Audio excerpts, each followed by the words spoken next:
The Galactic Council chamber buzzed with the clicking of mandibles and the hiss of atmospheric regulators. Representatives from 47 species sat in their environmental pods, watching the holographic display that rotated slowly in the center of the vast hall. The object shown was unremarkable at first glance, a simple metal tube, roughly 2 meters long, with strange markings carved into its surface.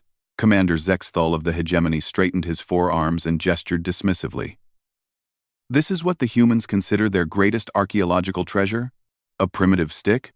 Laughter rippled through the chamber in various forms, chittering from the insectoid cricks, deep rumbles from the stone-like bulwark, and the musical trills of the crystalline resonance. Only the human delegation remained silent, their faces carefully neutral. Dr. Elena Vasquez, the lead human archaeologist, stepped forward. Her small frame seemed dwarfed by the towering alien representatives around her. Honored council members, this artifact was discovered in the deepest vaults beneath Old Terra. Our dating methods place it at least 50,000 years old. Possibly older. 50,000 years? Ambassador Kelthic of the Void Swimmers flicked his tentacles in amusement. My species was already traveling between stars when your ancestors were barely learning to make fire. What possible significance could this crude tool hold? Dr. Vasquez touched the control pad on her wrist. The hologram zoomed in, revealing intricate patterns etched along the weapon's length. The markings seemed to shift and change as the light played across them, creating an almost hypnotic effect. The inscriptions are unlike anything in our historical records, she explained. They predate all known human languages. Our best linguists have spent decades trying to decode them. But the symbols seem to exist in a state of quantum flux. General Korath of the Iron Dominion slammed his massive fist against his pod's armrest. Enough mystical nonsense. You bring us a glorified club and expect us to be impressed? My people have weapons that can shatter moons. With respect, General, Dr. Vasquez replied calmly. This weapon has survived longer than your entire civilization. It shows no signs of wear, corrosion, or decay. The metal composition is unknown to our science, and it appears to generate its own energy field. The quantum collective's representative, a being of pure energy contained within a crystalline matrix, pulsed with skeptical light. Energy readings are minimal, barely detectable. This is nothing more than an archaeological curiosity. Dr. Vasquez nodded to her assistant, who activated another holographic display. This one showed a series of quantum scans and molecular analyses. The weapon appears inert to most sensors, but we've detected something unusual. When exposed to extreme stress or danger, the quantum signature changes dramatically. How dramatically? Asked Counselor Vex of the Trade Federation, her scaled head tilting with interest. We're not entirely certain. Our few attempts to study the phenomenon have been inconclusive. Doctor, Vasquez hesitated, glancing at the other human delegates.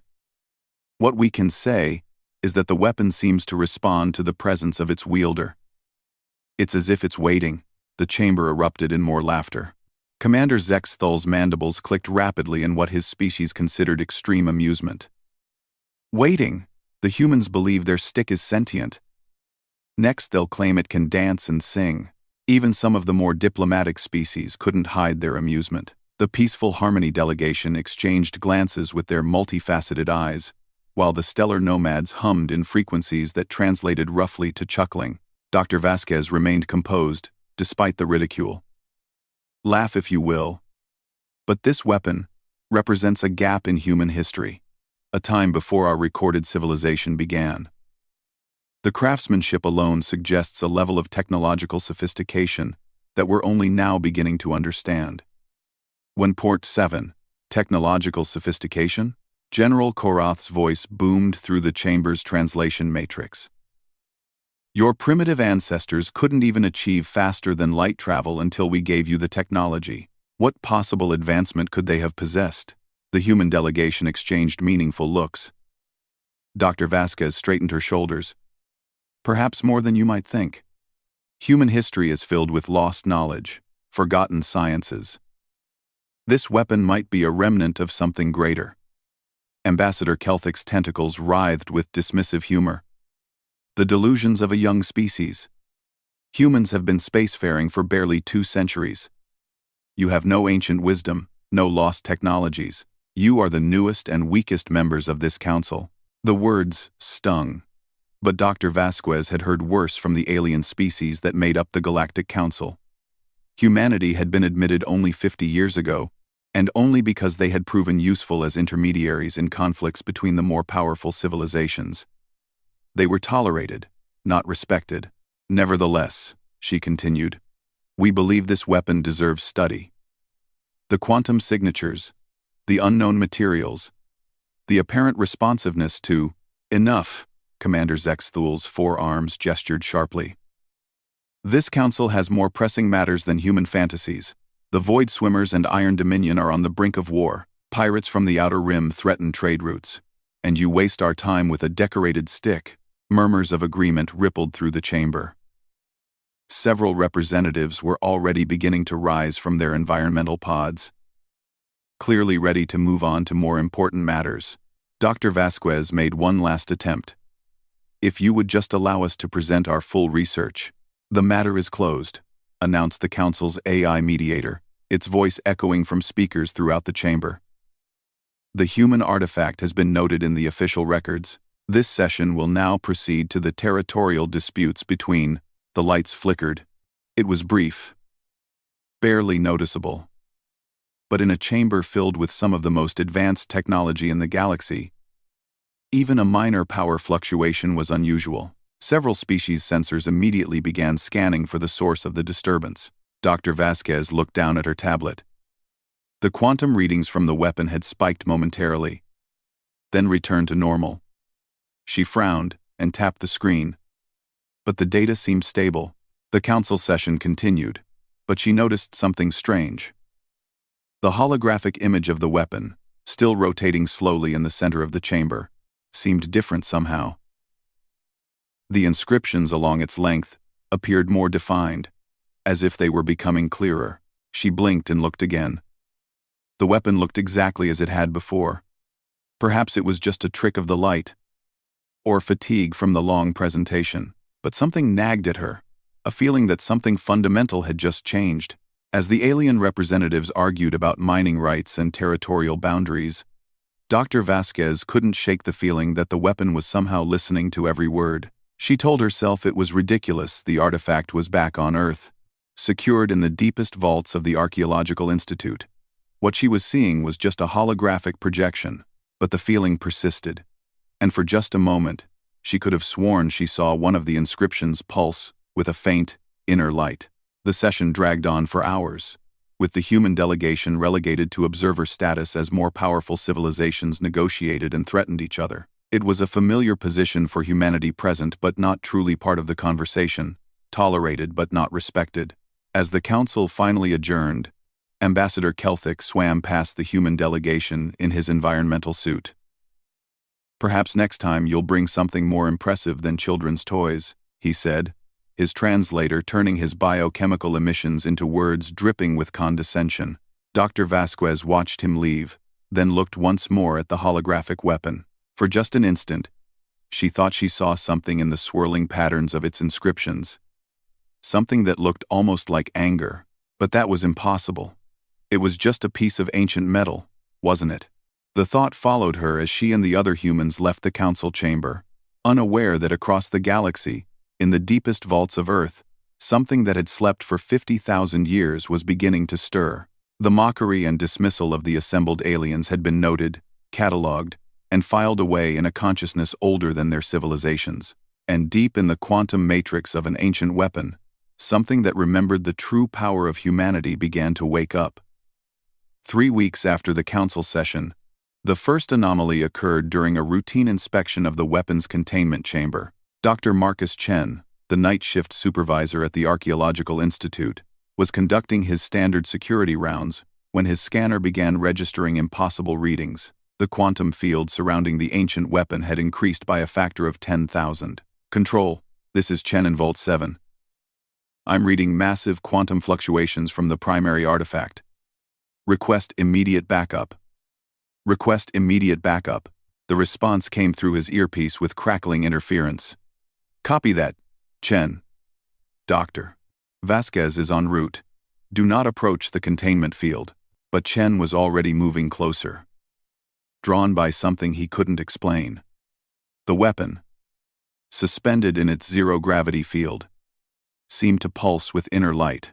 The inscriptions along its surface were definitely glowing now, cycling through colors that his human eyes couldn't quite process. Control. The markings are active. Repeat. The artifact's inscriptions are displaying luminous activity. Static answered him. Chen looked at his communicator and saw that all signals were being blocked by some kind of interference. The quantum readings on his scanner were climbing beyond the device's ability to measure. And the weapon was beautiful. He reached toward the containment field, his hand drawn by an invisible force. The moment his fingers touched the energy barrier, images flooded his mind. Not images exactly, but memories that weren't his own. Vast battles fought between the stars, weapons that could crack planets, ships the size of moons, and humans but not quite humans as they existed now. Taller, stronger, with eyes that held the wisdom of eons. Chen. Doctor. Vasquez's voice snapped him back to reality. He found himself pressed against the containment field, his hand flat against the energy barrier. Strange symbols were crawling up his arm, visible through his skin like glowing tattoos. Don't move, Vasquez ordered, her voice tight with concern. She was reading from a tablet while backing toward the emergency controls. The containment field is destabilizing. Whatever you're doing, stop doing it. I'm not doing anything, Chen whispered. It's showing me things. Our ancestors. They weren't primitive. They were gods. The weapon pulsed brighter, and more symbols appeared on Chen's arm, spreading across his chest and face. His eyes began to glow with the same light as the inscriptions. Vasquez hit the emergency lockdown. Blast shields slammed down around the containment chamber, but not before she saw something that would haunt her dreams. For just an instant, as the quantum field collapsed, the weapon had seemed to move, not falling, moving with purpose, as if testing the boundaries of its prison. 6 hours later, the emergency response team had stabilized the containment field and sedated Chen. The symbols on his body had faded, but brain scans showed unusual activity in regions associated with memory and pattern recognition. He keeps talking about the First War, reported Dr. Yuki Tanaka, the team's xenoarchaeologist, says humanity fought against something called the Devourers 50,000 years ago. Vasquez studied the brain scans on her tablet. Any indication that he's been mentally compromised? Quite the opposite. His IQ has increased by 40 points. He's demonstrating knowledge of quantum mechanics and stellar cartography that he shouldn't possess. And Elena, he's started drawing star charts. Accurate ones, showing galactic positions from 50,000 years ago. The two women looked through the observation window at Chen, who sat calmly at a table, sketching complex mathematical equations that made Vasquez's head spin just looking at them. We need to contact the council, Tanaka said quietly. With what? Tell them that our primitive stick is apparently a repository of ancient knowledge? They already think we're delusional. Before Tanaka could respond, alarms began blaring throughout the facility. Both women's tablets lit up with urgent messages from the Deep Space Monitoring Network. What is it? Vasquez demanded, her fingers flying over her device. Tanaka had gone pale. Elena. Look at this. The DSMN is detecting massive quantum signatures throughout the galaxy. They're identical to the readings we got from the weapon. Vasquez pulled up the network's data. Red warning indicators were scattered across a three-dimensional map of the galaxy, each one marking a location where similar quantum anomalies had been detected. There are hundreds of them, she breathed. Elena, what if the weapon isn't unique? What if there are more? The answer came from an unexpected source. Through the observation window, they could see Chen looking directly at them, though the glass was supposedly one way. He was no longer drawing equations.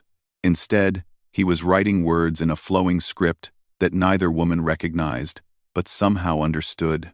The message was simple and terrifying. They return. The Devourers wake.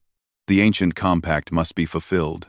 Vasquez was about to ask what he meant when her tablet chimed with an incoming priority message. The header made her blood run cold. Emergency Council Session. Immediate response required. Multiple first contact scenarios detected. She opened the message and found surveillance footage from across the galaxy. On a mining platform near the Galactic Rim, workers had uncovered what looked like a massive version of their weapon buried in an asteroid. The moment they'd activated their scanners, the entire facility had gone dark. Another clip showed a Crix archaeological expedition on a dead world. They'd found similar artifacts in ancient ruins, and now their entire team was missing. Their last transmission had been a garbled message about the sleepers beneath the stone. More footage followed. Void swimmer deep space explorers discovering massive weapons floating in the void between stars. Trade Federation surveys uncovering entire weapon caches on uninhabited worlds. Even reports from the mysterious stellar nomads about the awakening of the Silent Guardians. Every single discovery had triggered the same quantum signatures, and every single site had subsequently gone silent. Vasquez's hands were shaking as she scrolled through the reports. These weapons, they're not just from Earth. They're everywhere. Scattered across the entire galaxy. From his containment room, Chen spoke clearly, his voice somehow carrying through the soundproof barriers. The first humans seeded them across the stars, before the Great Sleep. Insurance against the return of what was banished beyond the Galactic Rim. Tanaka was pulling up star charts, comparing the locations of the weapon discoveries with ancient astronomical data. Elena, look at this. The positions, they're not random. They form a pattern, a defensive network spanning the entire galaxy. Defensive against what? Chen pressed his hand against the observation window. Where his palm touched, symbols appeared on the glass, the same inscriptions that covered their weapon.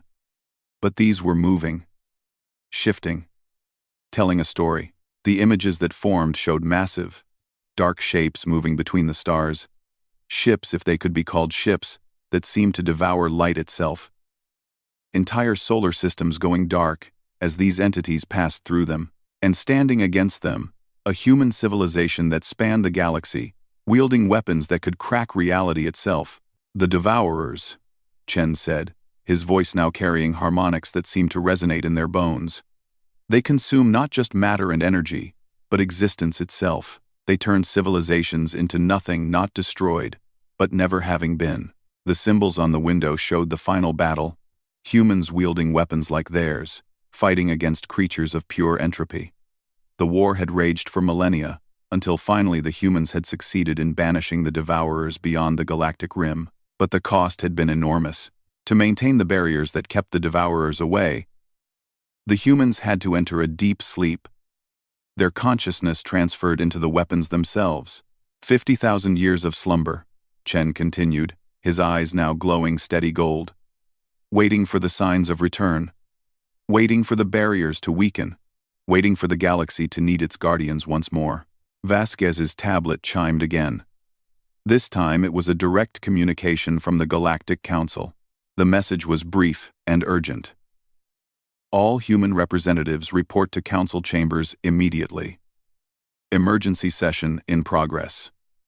Bring the artifact. She looked up at the weapon, suspended in its containment field. It was glowing brighter now, and she could swear she heard something, a low humming, that seemed to come from everywhere and nowhere at once. Dr. Chen, she called through the intercom.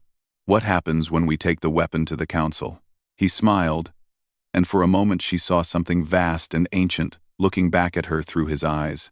The sleeping gods remember how to fight. As if summoned by his words, every screen in the facility displayed the same image. Deep space telescopes had detected movement at the very edge of the galaxy. Something massive was approaching from the void between galaxies, something that absorbed all electromagnetic radiation and bent space around it. The Devourers had found their way home, and across the galaxy, in hidden vaults and forgotten ruins, ancient weapons that had waited 50 millennia began to sing their songs of war. The emergency council session was unlike anything the galaxy had ever witnessed. Representatives from every major civilization crowded into the chamber, their environmental pods humming with barely contained panic. The holographic displays showed real-time feeds from the Galactic Rim, where massive dark shapes were systematically extinguishing entire star systems. Dr. Vasquez stood in the center of the chamber, the ancient weapon floating beside her in a portable containment field. But the weapon was no longer inert. It pulsed with golden light, and the inscriptions along its surface moved like living things, writing and rewriting themselves in languages that predated galactic civilization. Impossible. Commander Zextul's mandibles clicked rapidly. Our long-range sensors show nothing but empty space at those coordinates. That's because the Devourers exist partially outside normal space-time, Dr. Chen said from beside Vasquez. He had insisted on coming. Despite his obvious transformation, his eyes held depths of knowledge that seemed older than his body. And when he spoke, harmonics in his voice made the chamber's translation system struggle. They don't destroy matter, they edit it out of existence. Your sensors can't detect something that is actively unmaking reality. General Korath of the Iron Dominion slammed his massive fist against his pod's control panel. Enough mystical nonsense. If there truly is a threat, the combined fleets of the Galactic Council can handle it. We have planet-killer weapons, stellar manipulators, reality shapers, all useless, Chen interrupted. The Devourers have been to your galaxies before. They know your technologies because they've consumed civilizations that built them. Every weapon you possess, they've already devoured and turned to nothing. The quantum collective's energy being pulsed with skeptical light. You claim knowledge of entities that our deepest space surveys have never detected. How can a primitive species like humanity possess information beyond our science? The weapon floating beside Vasquez suddenly flared with brilliant light. When the glow faded, Chen was gone, and standing in his place was something that looked human, but clearly wasn't. Taller, with skin that seemed to contain starlight, and eyes that held the memory of eons. Because we are not primitive, the being said, its voice now carrying the weight of millennia. We are the first. We are the gardeners of this galaxy. We are the ones who planted the seeds of your civilizations and watched them grow. The chamber erupted in chaos. Weapons systems activated throughout the various pods, as representatives realized they were in the presence of something beyond their understanding. But the energy beams and projectiles passed harmlessly through the transformed human, as if he existed on a different dimensional plane. I am called Aegis Prime, last conscious guardian of the first human empire, the being continued, unperturbed by the weapon's fire.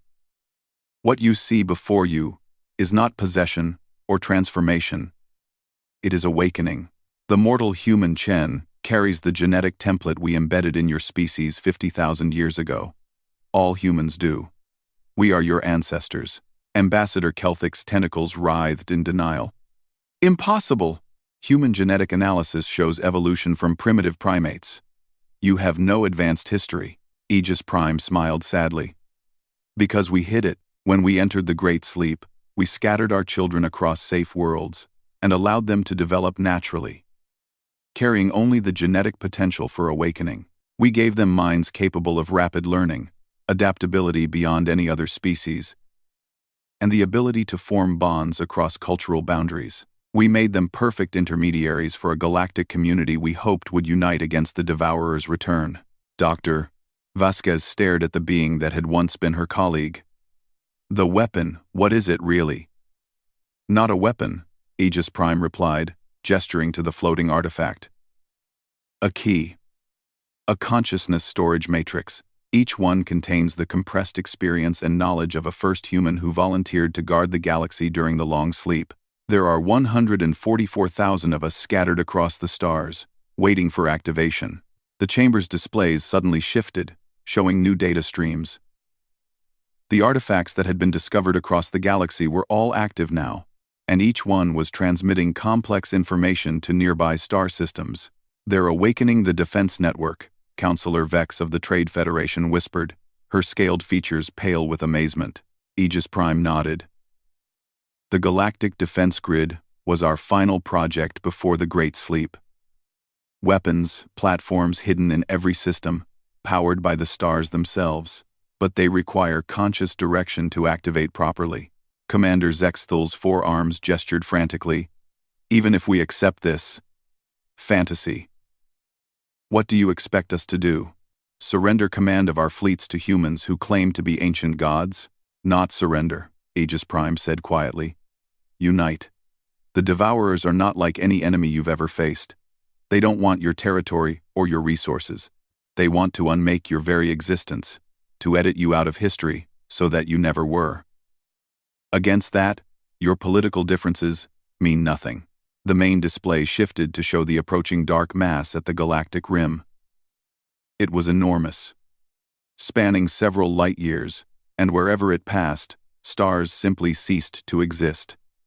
Not exploded, not collapsed, they simply weren't there anymore, leaving not even the memory of their light. How long do we have? General Korath asked, his earlier skepticism replaced by grim professionalism. At their current rate of consumption, they'll reach the main spiral arms in 6 months, Aegis Prime replied, but they'll accelerate as they gain mass and energy. The outer colonies have perhaps 2 months before the first contact. The Stellar Nomad's representative, a being of crystallized thought patterns, spoke for the first time in the session. The songs our people remember speak of a great darkness that came before, ships that sang the void song and turned whole systems into silence. If these first humans truly fought such an enemy and survived, we will follow their guidance. One by one, other representatives began to voice their agreement.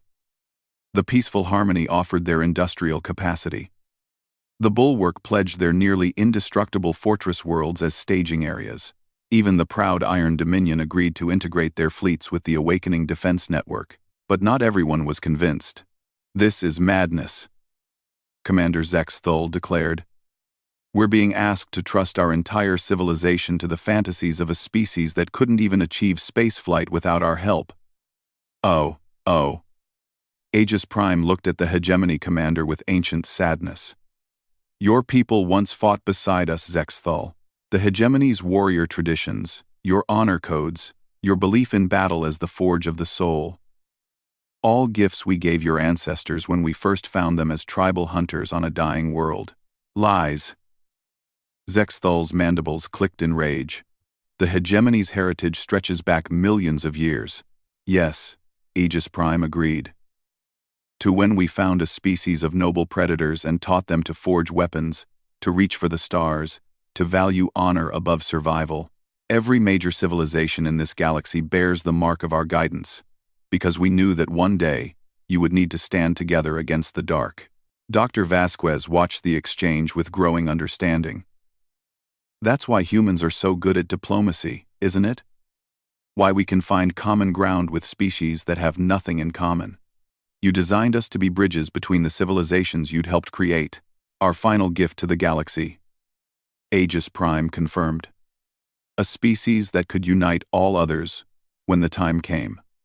But we underestimated how long the sleep would last. We expected the Devourers to return within a few thousand years, not 50,000. Your human descendants had time to evolve beyond our original design, to develop their own cultures and dreams. The weapon, the consciousness storage matrix, pulsed brighter, and suddenly the chamber was filled with additional figures. Other awakened humans materialized throughout the space, each one different, but carrying the same ancient weight in their eyes. The activation is spreading, one of them announced. 17 more matrices have awakened in the past hour. The defense grid is coming online. Active. Commander Zex Thul made one final attempt at resistance. Even if we accept this fantasy, why should we believe these first humans can succeed where our combined technology might fail? Aegis Prime gestured to the main display, where the Devourer fleet continued its inexorable advance toward the galactic core. Because we've done it before. And because this time, we won't be fighting alone. The display shifted again, showing the hidden defense network awakening across the galaxy. Weapons that had slept in asteroid fields began to move. Ancient stations hidden in nebulae, powered up for the first time in 50 millennia. And on thousands of worlds, other humans began to experience the awakening as their genetic heritage activated. The first humans built this galaxy's greatest civilizations, Aegis Prime said to the assembled council. Now their children, all their children, from every species we guided will stand together to defend it.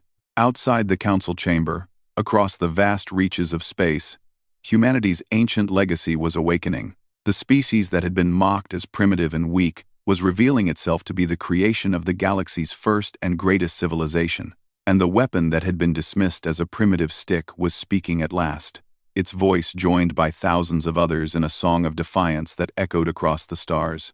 The Devourers were returning, but they would find a galaxy that remembered how to fight back, and leading that fight would be the species they had once called primitive humanity. Children of the First. Awakened at last to their true heritage, the ancient weapons had spoken, and their message was clear. The galaxy would not go gently into that dark night.